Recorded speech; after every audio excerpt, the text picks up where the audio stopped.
What's going on, everyone? Welcome back, or welcome to the official reboot of my pro wrestling podcast, Tables, Ladders, and Podcasts, which is self-explanatory.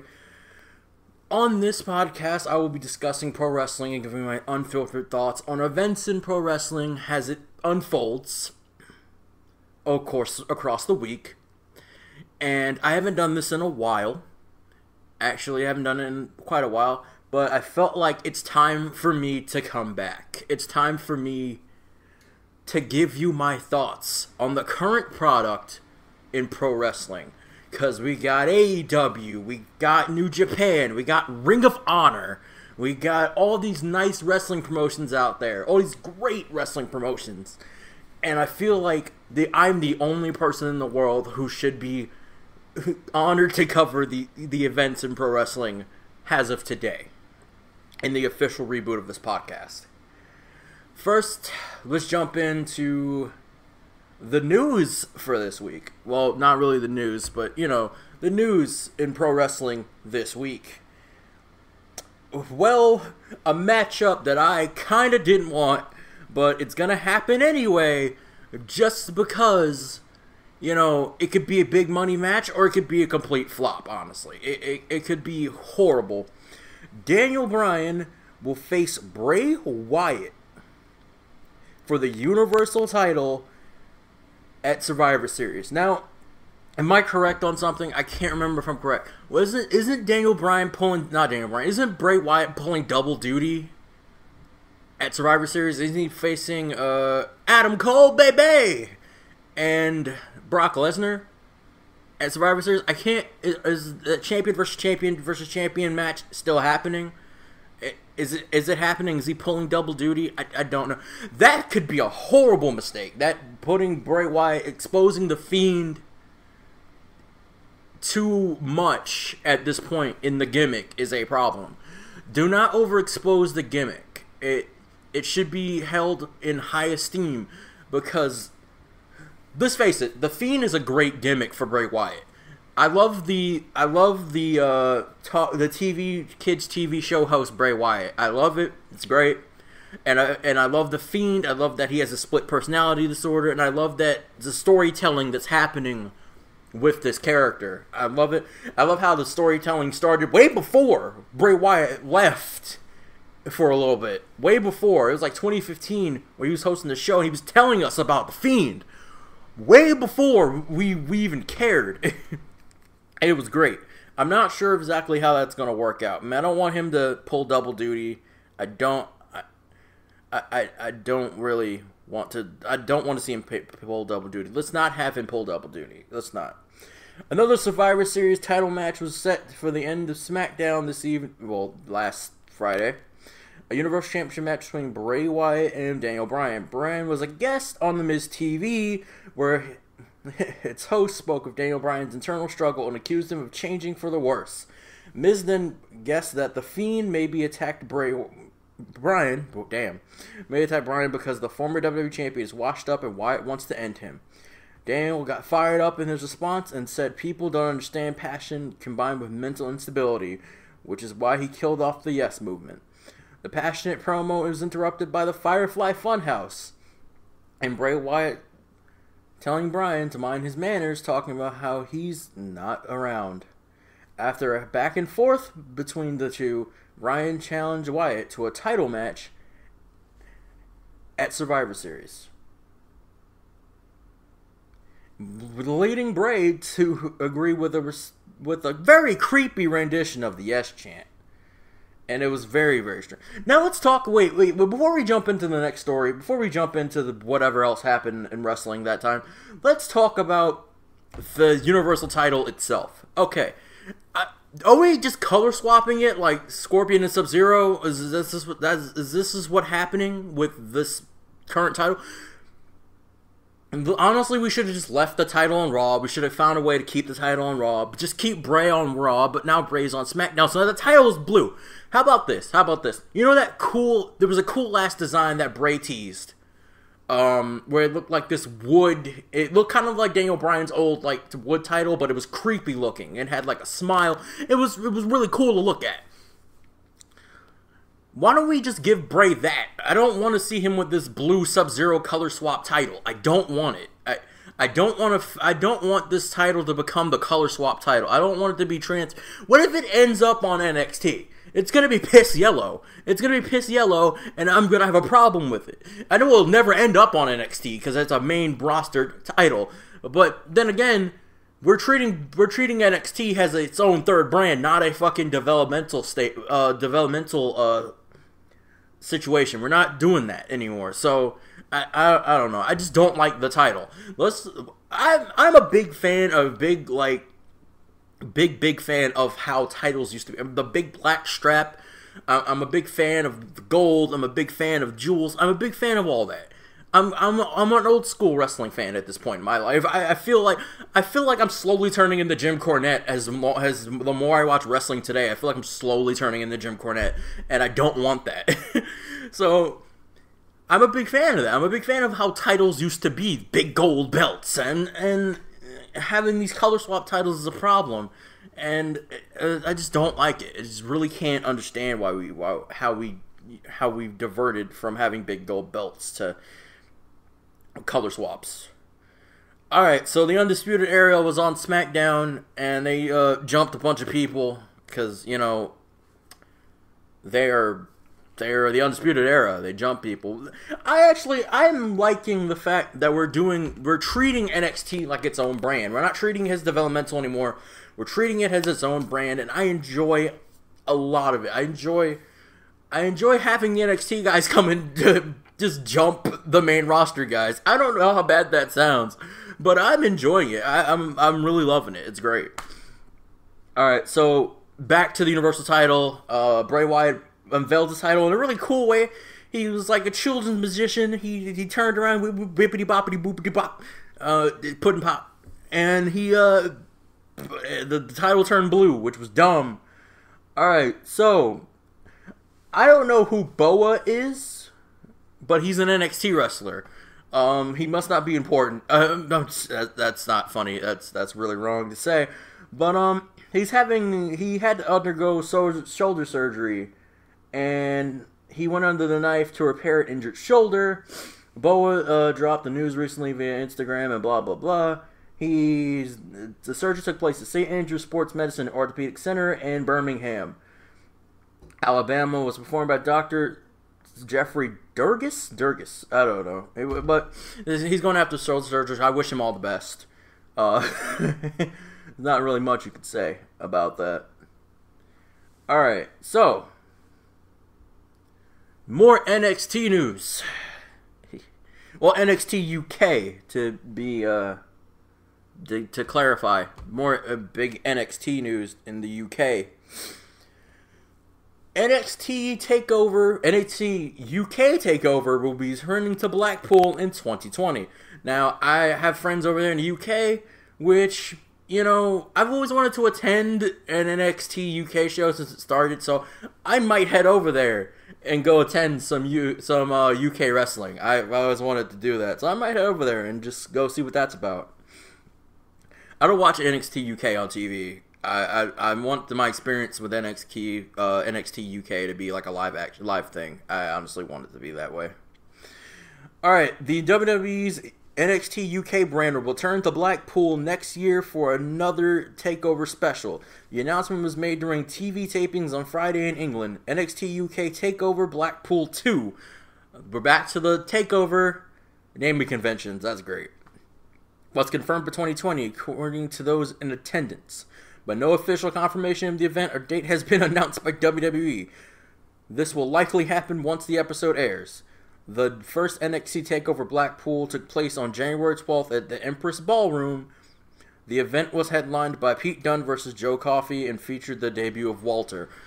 There was a funny thing that was going around the internet. Some guy turned subtitles on, and Walter was doing a promo on the ramp, and it was like, "I am the foreign Walter," and it was great. It was like, wow, Comcast, you fucking dropped the ball here. Oh no, that was a WWE Network. Yeah, you dropped the ball there, WWE Network. NXT Blackpool will be the third takeover event for NXT UK. Takeover Cardiff. Cardiff. I think it's Cardiff. Aired from Motorpoint Arena in Cardiff, Wales, back in August. Alright, so I hope that's the end of the NXT news. Really hope that's the end of NXT news. I really hope that's it for the NXT news. Okay, so let's talk about the elephant in the room. The true elephant in the room. CM Punk is back. CM Punk is back on WWE TV. And not WWE programming, but he's on Fox. Now, let's jump and clarify. Let's clarify exactly what that means. Let's talk in exactly what that means. Okay, so CM Punk is not signed to the WWE. As far as we know, he is not signed to WWE. He is signed to the Fox network, aka Disney.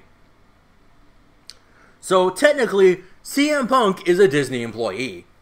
Just saying. He's the closest we'll get to. So that means AJ Lee's a Disney princess. Yeah. I'm calling it now. AJ Lee's a Disney princess, as she should be. What I will say is this. Let's put this to bed right now. CM Punk, as of right now, will not be coming back to wrestling. I know people are like, oh, it's just a work. He's gonna come. No, he's not coming back. He's not. This is it. He's not coming back to wrestling. That you need to realize this. CM Punk is never coming back. Well, I wouldn't say never, but he's not coming back as of right now. He's not gonna be some mystery Survivor Series entrant. No, that's it.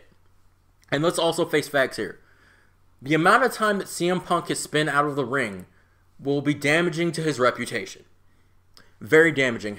What do I mean by that? He's been out of the ring since 2014. Wrestling since 2014, not counting UFC. He's been out of the ring since 2014. More amount of time that he spends in the ring during a match, say now, will be damaging. He won't be as fast. He won't be as good in the ring. Many people debate that CM Punk was never good in the ring, but that's not getting into that. CM Punk personally for me is good in the ring. He's fine in the ring. Not as best as some people like AJ Styles or Ricochet or whatever. No, let's not even put Ricochet in that same Jericho. Let's not do that. Let's not put Ricochet in there. But I will say this is that if we can get at least if CM Punk was to come back in an official WWE capacity, I would want at least to get 2 to 3 matches out of him. 2 to 3. Let's get 2 to 3. Let's not put him in the ring full time. Because the more we see the cracks in the armor start to show. Because right now, as wrestling fans, we are feeling the nostalgia for the matches that he had. We're feeling that. And we think that he can come back and just jump back into a ring with these new guys and have the blowout matches. No, that's not how we do things here. That's not how it's going to happen. We need to put CM Punk in NXT. If honestly, if he doesn't want to work on the main roster, he only has to travel. He doesn't even have to travel.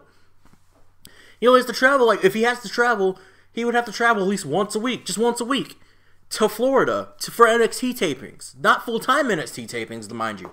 He can show up and be there for like two matches a year. Not 2 matches, 2 matches a month. He doesn't have to show up for full-time NXT tapings. Let's just face the facts here. He doesn't have to do that. He's CM Punk. And it'll never work out that way. And I don't want to see CM Punk every day. If he does come back to the main roster, I don't want to see him every day on Raw or SmackDown. I don't want that. I honestly, I'm conflicted by saying that because I would be like, yo, CM Punk's here. It's going to be fucking amazing. But I don't want to be that guy who's slowly realizing that a man I hold to such a high esteem as a wrestler is slowly That's basically what happened with The Undertaker. After years and years, childhood basically, I've watched The Undertaker. I've watched matches. I'm like, oh god, The Undertaker's great. But as an adult, I'm slowly realizing The Undertaker is not that great in the ring. Damn, the curse of The Undertaker is making me cough. Jesus. He's not that great in the ring as an adult. And it slowly started to hit me from WrestleMania 30 till now. I don't want to see The Undertaker in the ring anymore. Honestly, I don't want to see it. Just give him a send-off. Just give him a send-off. Just like I don't want to see CM Punk in the ring every day. I don't want that. Let's give The Undertaker his last ride. And let's give CM Punk at least 2 dates a month in NXT. Let's do that. Let's just give him that. But CM Punk has always said it had to be a big bag for him to come back. So maybe this big bag was the Fox deal. Maybe he's going to be eventually a SmackDown superstar. Which I hope not, because then they'll put him on TV every week. Just like they're doing with Bray Wyatt, which is a problem. I don't want to see Bray Wyatt on TV every week. Now, I don't want to see The Fiend on TV every week. Bray Wyatt, sure. Firefly Funhouse, let's do that. Let's have Firefly Funhouse at least every week on SmackDown. Because those are the crowning jewels of SmackDown right now. The Firefly Funhouse. So let's do that. Let's do that. Do not give me The Fiend every week. Just no Fiend. No. Back. Go back to the depths of hell where you belong. Just go back there. Let's do that. Let's just do that. Just like CM Punk. Just give him, if he's gonna be a SmackDown superstar, maybe this is the big Fox deal. Maybe he's going to show up like two months. I don't know. Maybe he's going to show up like every couple weeks. Just not every day. Just not every fucking Friday night. I don't need CM Punk. I don't need CM Punk on the road doing house shows. I don't need that. And I don't need CM Punk every week on SmackDown. If you're going to, if they do that and give CM Punk like every week on SmackDown, put him in a meaningful feud that I care about. Put him in a feud with D-Bry or put him in a feud with The Fiend. I mean, they already teased it on social media. But do that. Give me that. Just do that. Put him in a feud with Dolph Ziggler. What is Dolph Ziggler doing right now? Nothing. Dolph Ziggler's stand-up comedy is amazing. I just want to point that out. As a stand-up comic myself, Dolph Ziggler is great. But what I will say is this. If you're going to do that, give me CM Punk in a feud that I care about. If he's in NXT, there are tons of feuds. He could feud with Finn Balor, Adam Cole, baby. He can feud with the entire Undisputed Era. I don't give a fuck. I don't care. Just give me something worth it. Just give me something worth the CM Punk return. Do not give me trash like WWE's been giving me. Do not do that. Whew. Let's drop CM Punk right now. I'm getting fired up. I'm getting that Hulk Hogan lust in my eyes, in my soul. Getting that fired up. Alright, so more NXT news. I thought I was done with the NXT news, but apparently I'm not. Io Shirai won a ladder match on NXT, and Bayley made a surprise appearance afterwards. Io Shirai won a ladder match on NXT tonight. Well, whatever night that was. What was it? November 13th.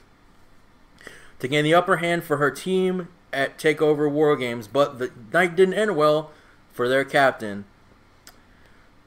Mia Yim and Shirai took part in a match to determine which team would get the entry advantage during the upcoming Women's War Games match. This will allow the winner's team to send a member into the battle first, giving them a 2-on-1 advantage for 3 minutes. Mim represented Leah Ripley's team of herself, Candice LeRae, and Tegan Nox. Shirai represented Shayna Baszler's team of herself, Bianca Belair, and a member that is yet to be announced. Afterwards, the end of the match, Shirai landed a springboard dropkick with the ladder to Yim's face, busting her open. Looked as though this might end the match, but Yim managed to come back and continue wrestling. Just as it seemed like Maya had things wrapped up on top of the ladder. NXT Women's Champion Kaylee Ray appeared. NXT UK Women's Champion Kaylee Ray, I have no idea who that is, appeared out of nowhere and pushed it over. Yim flew out of the ring and landed, though she propped up a ladder. Landed through a propped up ladder, allowing Shirai to claim the briefcase and advantage for her team. Captain Baszler came out at the end of the match to seemingly announce that Ray has joined her team, but instead Bayley showed up on NXT and attacked her from behind. Okay, so what I understand I'm trying to understand that Shayna Baszler has been like stalking Bayley, and it's gonna be it looks weird. It looks weird. Are we having a champion versus champion match for the women's championships? For the women's champions. I don't. Someone needs to tell me. Someone needs to totally tell me if that's happening. Someone needs to explain. I need to check the Survivor Series card. I'll do that during the podcast. Alright, so jump into the next news story. Mustafa Ali gets his name back. Okay. They changed his name to Ali. Prince Ali, Ali Aziz, Ali Abba. I forgot the words to fucking Prince Ali. I'm sorry. Forgot the words Prince Ali. After losing his first name earlier this year on a WWE TV, Mustafa Ali has finally had it restored by the powers that be. The wrestler tweeted, "My name is Mustafa Ali." The SmackDown Superstar's name has been reverted back to its original form, which once again lists him as Mustafa Ali. Alright, so he got his name back. His name is no longer Toby. That is a bad reference to make in this fucking story. That's a bad reference to make here. Oh, man. I watched Roots, like, last week. Like, the old Roots. And, yeah, that's what I did. That's what I fucking did. And here's some sad NXT news. Johnny Gargano ruled out of NXT TakeOver War Games due to neck injury.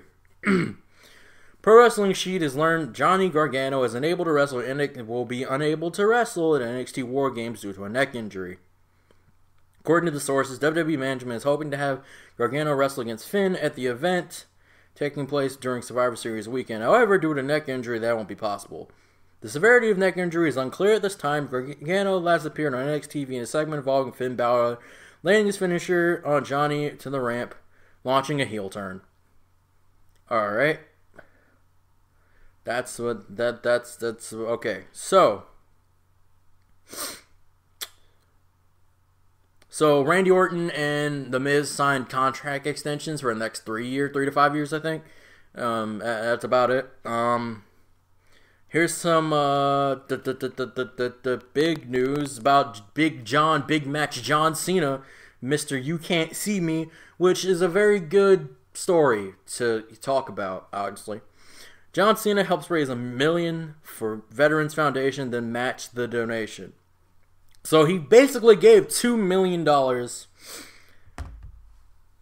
to some veterans, which is great because the veterans of our country do need it. And this is serious. The veterans of our country do need, the money and funding because they're not treated well, honestly. When they come back from war, these people risk their lives for our country in a war that basically they didn't even start. And I appreciate them. We should all appreciate them for keeping our country safe. John Cena helped raise $1 million over the past month for a foundation assisting veterans and matched the donation personally. Cena announced a partnership this month with FitOps, a non-profit organization that works to end veteran suicide through fitness, and which he'd match all the donations up to $1 million. Today, on Veterans Day, the 16-time champion shared a video confirming the goal was reached. The Play with Fire star talked about his fundraising efforts with Sports Illustrated and Cena told the publication, "We have messed up. It's time to make things right, and there is no perfect answer, but the more I'm willing to try." Nearly 20 veterans a day are killing themselves, and that's because they don't have mental help.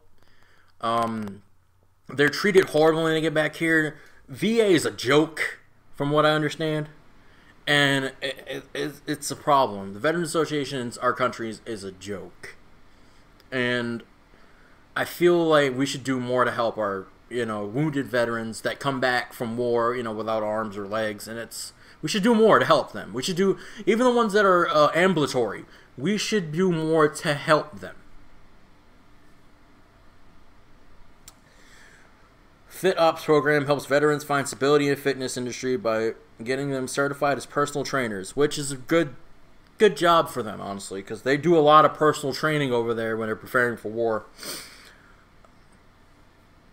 So John Cena raised a bunch of money for some veterans, and say what you will about John Cena as a performer, but John Cena the man is great. He's a great man. And I appreciate everything John Cena does for certain groups of people. Good on you, John. Now let's switch from a somber note to a fantastic note. The new Stone Cold Steve Austin interview series to premiere after Survivor Series. Stone Cold Steve Austin is returning to WWE Network with a new interview series, and The Undertaker is his first guest. Now, those of you who don't know, Undertaker does not do fucking interviews, okay? He does not do interviews. At least, I've never seen him do an interview. I've seen that clip of him and Vader at an interview, and him just wearing sunglasses, fucking terrified. I've seen that. But I've seen some clips of this interview, like the trailer for this interview, and I'm so gonna watch this. I don't care about Survivor Series this year. I'm just gonna say it. I don't give a damn about Survivor Series, but I am gonna watch Survivor Series. But after Survivor Series is done and over with, boom, I'm watching this Stone Cold Sessions interview with The Undertaker, because they're drinking, they're talking about the business. The Undertaker's giving some news about him not coming back, which I hope that's true. Austin's last podcast series on WWE ran from December 2014 to 2016. This show featured interviews of Vince McMahon, Paul Heyman, Paige, and more. The final episode was an interview with Dean Ambrose, a.k.a. Jon Moxley. It'll air November 24th, right after Survivor Series. So, if you don't want to watch Survivor Series, at least watch the Stone Cold Sessions. He's going to be interviewing The Undertaker. How many times in your lifetime did you say you watched an interview with The Undertaker? Not how many times can you say that you've interviewed The Undertaker? I've never interviewed The Undertaker. I would love to interview The Undertaker. I never will get the chance to interview The Undertaker, but I would love to just sit down and, talk to Mark Calloway. Get to know Mark Calloway. Alright, time for the last news story of this short episode of the podcast. I woke up at 1:30 this afternoon. I'm a little bit disoriented. I stayed up all night doing other things, and I figured the first episode should be 30 minutes or less, 30 minutes or more. But, let's just jump into the last story of today's podcast episode. I like you to be able to digest this in nice 30-minute intervals. I'd like you to be able to do that. I love that. I'd like you to be able to do that now. Well, this is the part of the relaunch of Tables, Ladders, and Podcasts. Short, individual episodes that you can just listen to on your car ride to work, to your baby mama's house, to your side chick's house. Any place you can come and enjoy. Hell, you can go to your girlfriend's mama's house. You're going over there to pound them cheeks at your girlfriend's mama's house. Some of you are fucking weird, alright? After busting his head open on the entrance ramp, Cody Rhodes is unable to wrestle. Currently not cleared to wrestle for AEW at this point. All Elite Wrestling put an update on Cody, which states the wrestler required 8 stitches on Saturday night after his match against world champ, the champion, Chris Jericho. A little bit of the bubbly. The company claims Cody had suffered a conjugal separation? Costa Rica separation, which is a bruising of ribs. Therefore, he's currently unable to wrestle for a while, at least until the ribs stop. In case you missed it, Rhodes was unsuccessful in his attempt to defeat Jericho for the AEW title after MJF, the worst person on the fucking planet, actually probably the best heel on the planet at this point, turned on him and, threw a towel. And that's about it. So now Cody Rhodes in kayfabe can no longer challenge for the AEW title, which is understandable, which is great. Alright guys, that is a wrap for today's episode of Power Range. I have a Power Range video I need to film. That's probably what's on my mind. Tables, ladders, and podcasts. Hope you enjoy today's episode of This Week in Wrestling. I'll be back next week, hopefully not on a Sunday, with more pro wrestling news. Hit that comment button. Like, comment, and subscribe, and share, because YouTube is killing small channels. Especially wrestling channels, which I guess I'm now a wrestling channel by proxy? I don't know how that works. Alright guys, catch you later.